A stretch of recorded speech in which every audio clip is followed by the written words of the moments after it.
Just around advice you would give to other early stage startup founders that want to build a business around sustainability, what advice would you give?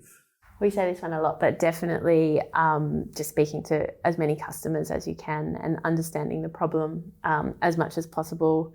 It's like it is a really fast-moving space, and fast-moving not only in the technology but in consumer sentiment. And so you really need to be across that as much as possible.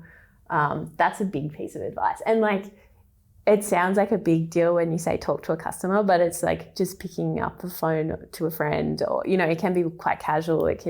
Doesn't have to feel intimidating at the start. But I think we learnt a lot from that process, and still to this day, like, you know, 4 hours a week minimum, both of us would be talking to a customer and iterating off of that.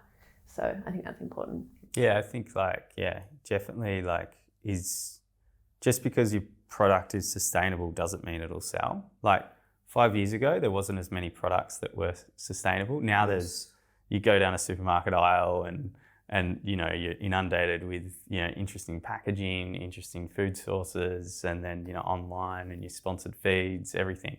So it can't just be sustainable. Like it has to be a product that your customers want.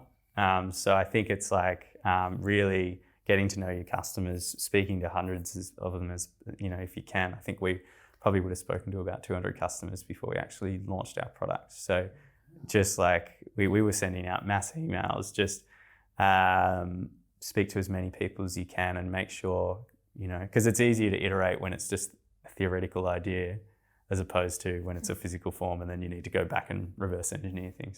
Hey Foundr fam, we hope that you loved that clip. If you did, you can click through right here to watch the full interview.